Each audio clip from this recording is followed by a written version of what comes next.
Olha, o Ministério dos Transportes lançou uma nova política de concessões rodoviárias. A expectativa é de promover pelo menos cerca de 35 leilões até o fim do atual governo, com 5 só nesse ano. Para falar mais sobre os impactos do setor, a gente recebe nos estúdios da Jovem Pan o ministro dos Transportes, Renan Filho. Tudo bem, ministro? Mais uma vez, muito obrigado por estar aqui em São Paulo. O senhor recentemente também esteve aqui ainda quando era governador de Alagoas. Nós pudemos conversar um pouco também. Bem-vindo. Bom dia, Tiago. Bom dia, Adriana. Um prazer estar aqui com vocês. Muito obrigado. Ministro, qual que é o foco para essas concessões das rodovias? A gente sabe que a situação das rodovias no país muitas vezes é uma situação precária e a participação da iniciativa privada é fundamental para a melhoria dessa situação das estradas e também para barateamento de pedágios para os motoristas. De que forma o governo vem atuando nessa área e as perspectivas são positivas de que maneira? Ao longo dos últimos anos, o Brasil fez muito poucos investimentos no modo rodoviário. A gente passou a investir pouco por causa do teto de gastos. Isso gerou um impacto muito duro nas nossas rodovias. Segundo a Confederação Nacional dos Transportes, Tiago, o Brasil, no final do ano passado, na transição de governo, estava com as suas rodovias com 66% consideradas ruins, péssimas ou com problema. Isso fruto do baixo investimento público e também da baixa capacidade de atrair o capital privado. No governo anterior, apenas 6 leilões foram feitos. A manchete da matéria coloca aí que nós temos uma meta de realizar 35 leilões. Já publicamos 3 editais esse ano, 2 leilões no Paraná e o leilão da BR-381 em Minas Gerais, que é conhecida como Rodovia da Morte, uma das rodovias mais movimentadas do país. E vamos publicar mais 2 ainda, a Rota dos Cristais, que liga Belo Horizonte até Brasília, passando por Cristalina, e também a 040, que é uma rodovia fundamental para o Brasil, que liga o Rio de Janeiro, passando por Juiz de Fora, até Belo Horizonte, ali na subida da Serra do Rio de Janeiro. Esses serão os 5 leilões desse ano. O ano que vem a gente espera fazer entre 6 e 10 leilões para conseguirmos chegar a uma meta de 35 leilões contra 6 leilões do governo anterior. No que concerne a investimentos públicos, que são fundamentais também, porque o investimento privado, ele ganha confiança quando há mais investimento público. Quando o público se retrai, o investimento privado também se retrai. Isso é uma constatação fática. Nós observamos o comportamento das curvas de investimento ao longo dos últimos anos. E nós estamos num cenário muito positivo. A gente, com a PEC da transição, tem para esse ano em recursos públicos 4 vezes mais recursos do que aplicado no governo anterior. Foram 7 bilhões de reais aplicados no ano passado e esse ano a gente tem mais de 22 bilhões de reais para aplicar esse ano. Isso significa que nós vamos ter condição de entregar muito mais investimentos no Brasil e já temos feito. Nesse primeiro semestre, nós já empenhamos desses 22, cerca de 10 bilhões de reais. E os outros 12, nós vamos empenhar agora no segundo semestre para fazer o ponto de inflexão das nossas rodovias. Pela primeira vez ao longo dos últimos 6 anos, as rodovias vão parar de piorar e vão voltar a melhorar em qualidade no Brasil. O senhor citou alguns dos próximos leilões, então, aproveitando o assunto, o Ministério está lançando uma nova política de concessões. Quais as atualizações, as novidades nesse processo? A nova política de concessões, ela está adequando primeiro as novas tecnologias, promovendo mais transparência, mais segurança jurídica e buscando atrair novos players ao mercado. As últimas licitações, os últimos leilões no Brasil, eles tiveram uma baixíssima concorrência. E isso precisa ser enfrentado porque leilão pressupõe concorrência. Leilão com baixa concorrência é sempre um problema para o cidadão, que é quem paga a tarifa.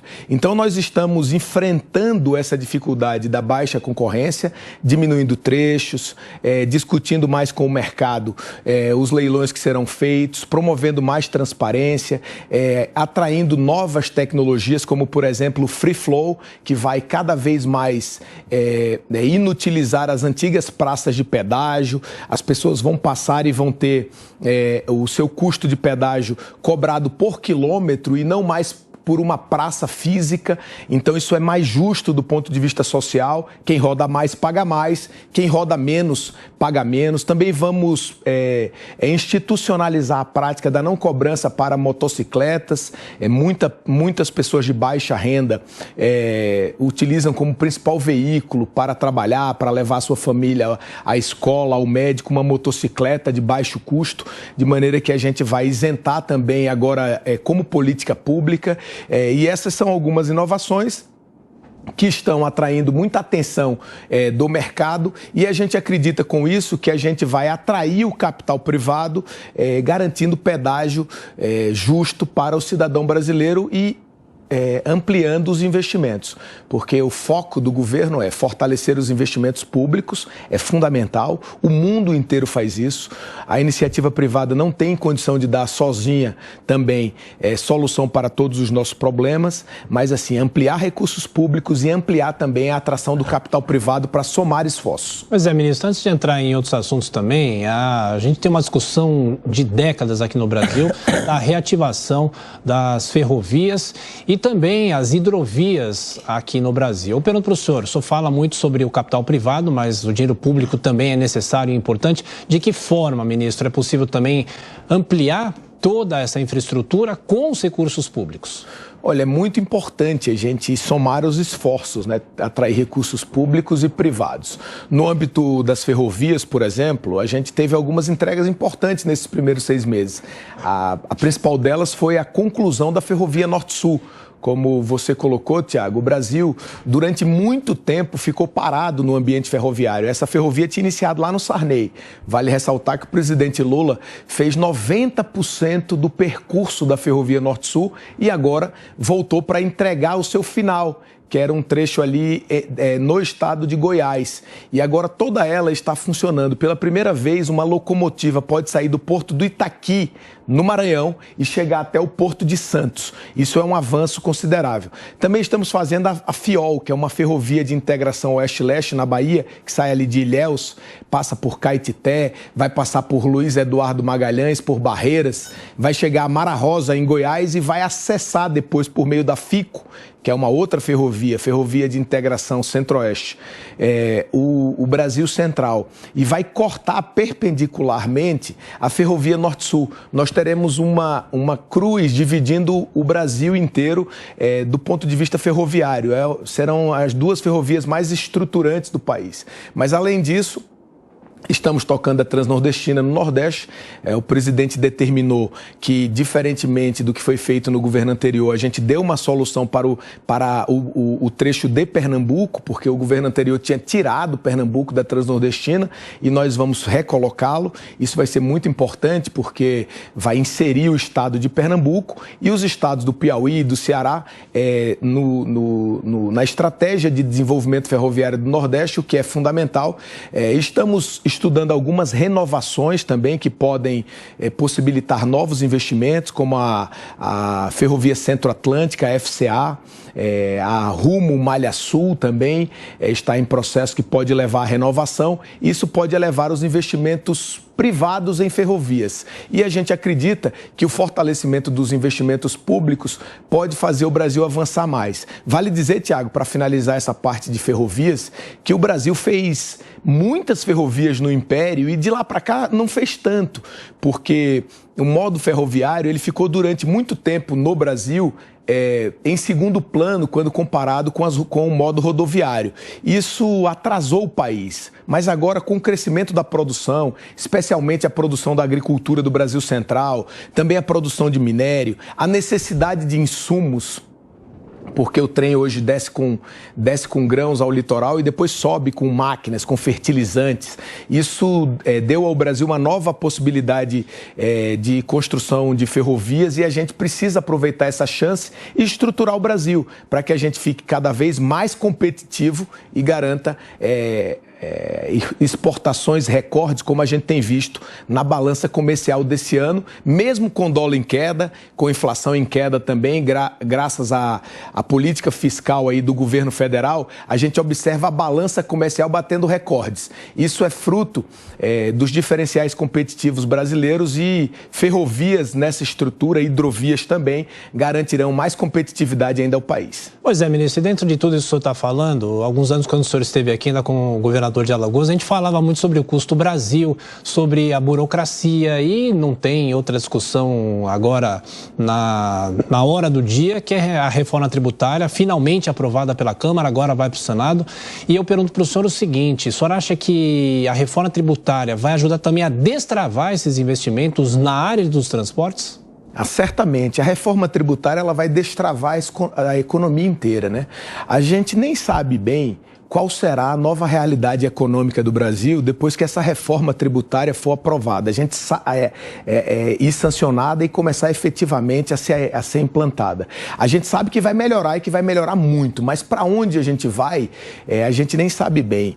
Tem gente comparando essa mudança tributária do país, né, ao próprio Plano Real, que significou uma simplificação, uma organização da nossa base monetária. E agora a gente vai ter uma organização da nossa base tributária, mais próxima do mundo, mais compreensível, mais simples, mais racional, o que vai reduzir custo da produção e também impostos a serem pagos pelo setor produtivo. E no final do dia isso vai significar mais eficiência, que é o que você coloca, desburocratizar, garantir eficiência, garantir competitividade internacional, certamente colocarão o Brasil num outro patamar. Essa reforma tributária, associada à política fiscal que o governo federal vem implantando, liderada pelo ministro Fernando Haddad, está colocando o Brasil já rapidamente em outro patamar. Quando a gente olha agora, Tiago e Adriana, somente 6 meses depois do novo governo, 6 meses depois, a gente observa dólar em queda, a gente observa inflação em queda e uma expectativa gigante do mercado de que o Banco Central baixe juros em 0,5 ponto percentual já agora em agosto, juros futuros já caíram, balança comercial bate recorde, emprego em alta, investimento público e privado em alta, o PIB crescendo mais do que o estimado no começo do ano, todo o mercado estimava o PIB crescendo em 0,7%, 0,9% esse ano, o PIB já está próximo de 2,5% e vai terminar o ano entre 2,5% e 3%, surpreendendo a todo mundo. As agências de avaliação de risco internacionais já colocam o Brasil em ascensão também, o que significa dizer que o mundo olha para nós com outros olhos, porque além desse dever de casa feito aí pelo governo federal, pelo Congresso Nacional, pelo Supremo Tribunal Federal, em virtude desse novo equilíbrio democrático que vive o Brasil, vale dizer que defender democracia e o equilíbrio democrático é defender isso, é defender que o Congresso avance, que o Supremo Tribunal Federal cumpra o seu papel e que o governo federal, com serenidade, possa conduzir tudo isso, porque quem sai ganhando é o povo brasileiro. Além disso, está havendo uma clara reinserção do país como player internacional principal. O Brasil se coloca mundialmente agora na agenda do planeta, na defesa do meio ambiente, na defesa do crescimento econômico, mas obviamente levando em consideração as questões ambientais, que é o que o mundo precisa fazer nesse momento. Então eu acho que o cenário econômico está indo bem, acho que a política está mais equilibrada e a tendência para o segundo semestre, dada essa aprovação da reforma da Previdência, ou da reforma tributária, como foi aprovada agora na última semana no Congresso Nacional. Agora o Congresso Nacional está em recesso, mas para o segundo semestre eu espero que nós teremos ainda mais avanços e a consolidação dessa nova trajetória que o Brasil está seguindo. Estamos recebendo nos estúdios da Jovem Pan o ministro dos Transportes, Renan Filho. Agora as perguntas dos nossos comentaristas, começando por você, Amanda Klein.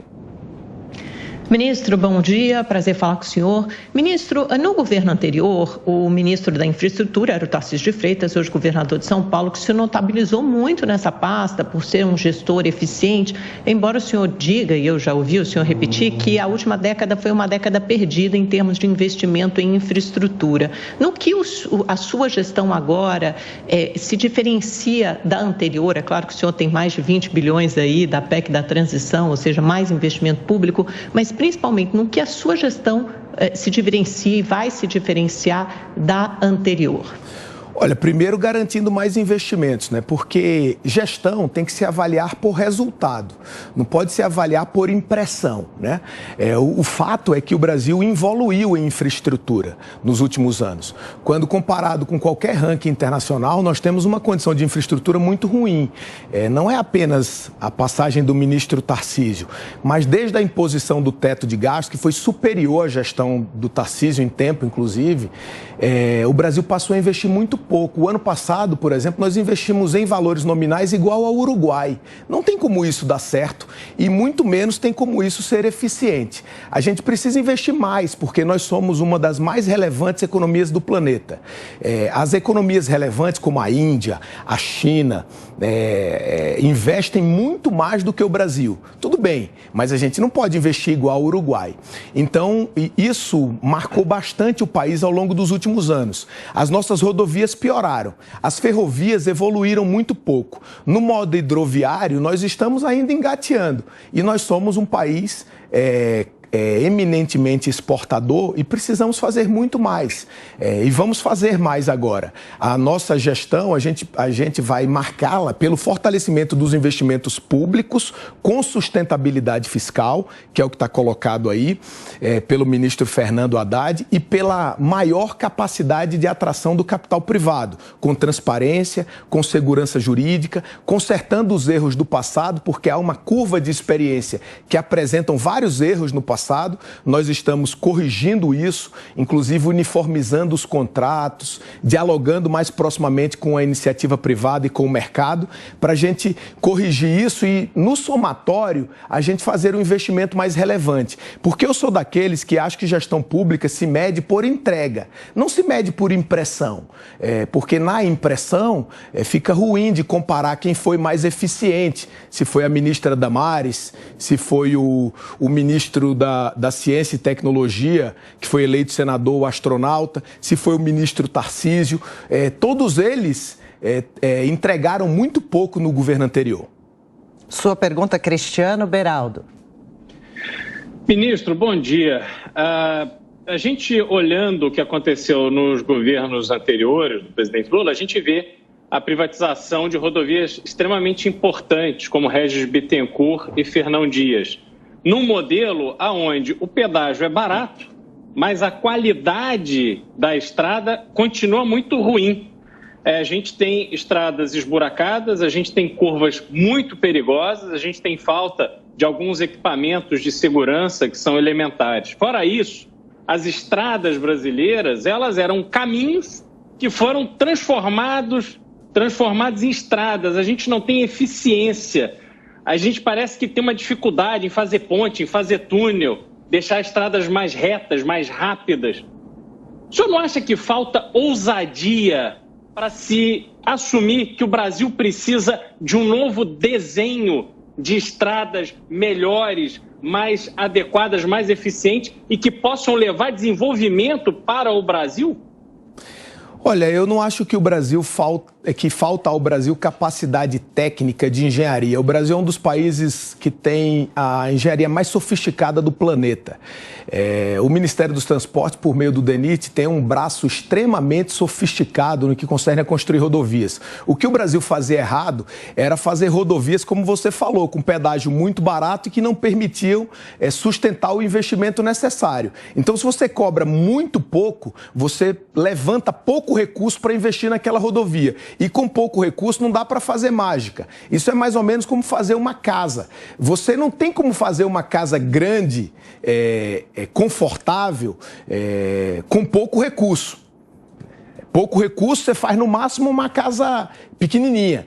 com mais recursos, você faz uma casa melhor. Rodovia é igual, o Brasil sabe construir rodovia, o Brasil já exportou tecnologia rodoviária em outros momentos, durante a sua história. O que a gente precisa é fortalecer os investimentos. Veja vocês, eu digo lá o Banco Mundial desenvolveu ao longo dos últimos anos, junto com o Ministério dos Transportes, com o Ministério da Infraestrutura, um contrato de manutenção rodoviária que se chamava CREMA, que é muito eficiente, copiado no mundo inteiro. O Brasil é exemplo para o planeta em manutenção de rodovia. Só que o CREMA tem um custo, porque ele mede o desempenho da rodovia, paga não por fatura como antigamente, mas por desempenho, por qualidade do usuário, por agilizar aquela rodovia. Então, é exatamente conectado com o que você está colocando. Só que como não havia recurso no Brasil, e a gente já teve 60% dos nossos contratos de manutenção no passado, utilizando essa estratégia,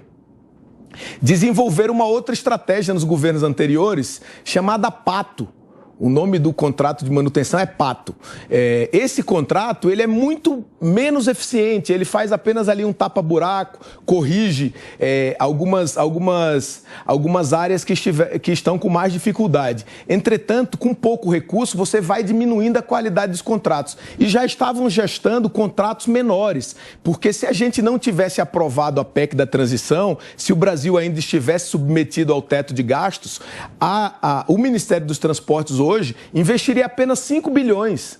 Foi 7 no ano anterior, investiria 5 esse ano com a imposição do teto de gastos. Porque o teto de gastos ele garantia uma coisa: o ano que vem o investimento seria menor do que esse ano. Isso transformou o Brasil num país que precisava da solução complexa, que é o que você está defendendo, porque nós temos geografia complexa, poucos países no mundo carregam carga tão pesada quanto a nossa, porque nós somos um dos principais produtores globais de alimentos, de minérios, como por exemplo, como talvez somente a China, a Índia, a Rússia, a Alemanha, os Estados Unidos. Pouca gente carrega tanta carga como nós. Mas nós priorizamos um modelo econômico que permitia ao Brasil apenas investir igual ao Uruguai. Isso estava errado. O que o presidente Lula fez ao chegar foi mudar essa lógica. Foi dizer, dá para ter sustentabilidade fiscal, dá para sinalizar positivamente para o mercado que nós vamos ter equilíbrio, dá para baixar juro, dá para baixar a inflação, garantindo mais investimentos. Isso vai nos possibilitar fazer estradas melhores e fazer investimentos mais produtivos ao longo dos próximos anos. E, ministro, para a gente encerrar, o escoamento de safra é importante para o agronegócio. Há planos para novas construções ou aprimoramento de ferrovias ou hidrovias? Com certeza. Esse ano, inclusive, Adriana, nós escoamos uma safra recorde, né? O agro cresceu 19%. Foi um escoamento de produção muito grande. Agora, com a Ferrovia Norte-Sul, nós vamos ter mais facilidade ainda para escoar ou para o Arco Norte, para os portos do norte do Brasil, ou para o Porto de Santos, aqui em São Paulo, a produção do Brasil Central. Além disso, estamos fazendo outros braços que vai permitir mais avanço. E do ponto de vista hidroviário, especialmente a produção do Brasil Central para o Arco Norte, já tem navegabilidade muito boa no Rio Madeira, e nós estamos agora com uma das principais obras do Ministério dos Transportes, que é a derrocagem do Pedral do Lourenço, enfrentando o desafio ambiental para conseguir tocar aquela obra, fazer a derrocagem do Pedral do Lourenço para garantir uma hidrovia muito importante para o Brasil no Rio Tocantins. Porque no passado foi feita a eclusa do rio para garantir a hidrovia, mas a derrocagem do Pedral precisa ser feita para que, ao invés de ter navegabilidade apenas durante uma fase pequena do ano, a gente possa ter navegabilidade o ano inteiro. Só essa obra, para que você tenha noção, Adriana, é uma obra que custa 1 bilhão e 300 milhões de reais, num país que estava investindo com recursos públicos só 7 bilhões de reais por ano, o que significa dizer que o desafio estava muito distante. Agora, com mais recursos priorizados pelo presidente Lula, nós vamos certamente enfrentar os desafios de garantir mais competitividade, o que vai facilitar para o agronegócio brasileiro, tanto conseguindo mercado lá fora, com o reposicionamento do país, quanto com mais competitividade por aqui com os novos investimentos. Ministro dos Transportes, Renan Filho, visitando hoje os estúdios da Jovem Pan. Muito obrigado pela entrevista mais uma vez. Até a próxima. Um abraço. Valeu. Eu que agradeço.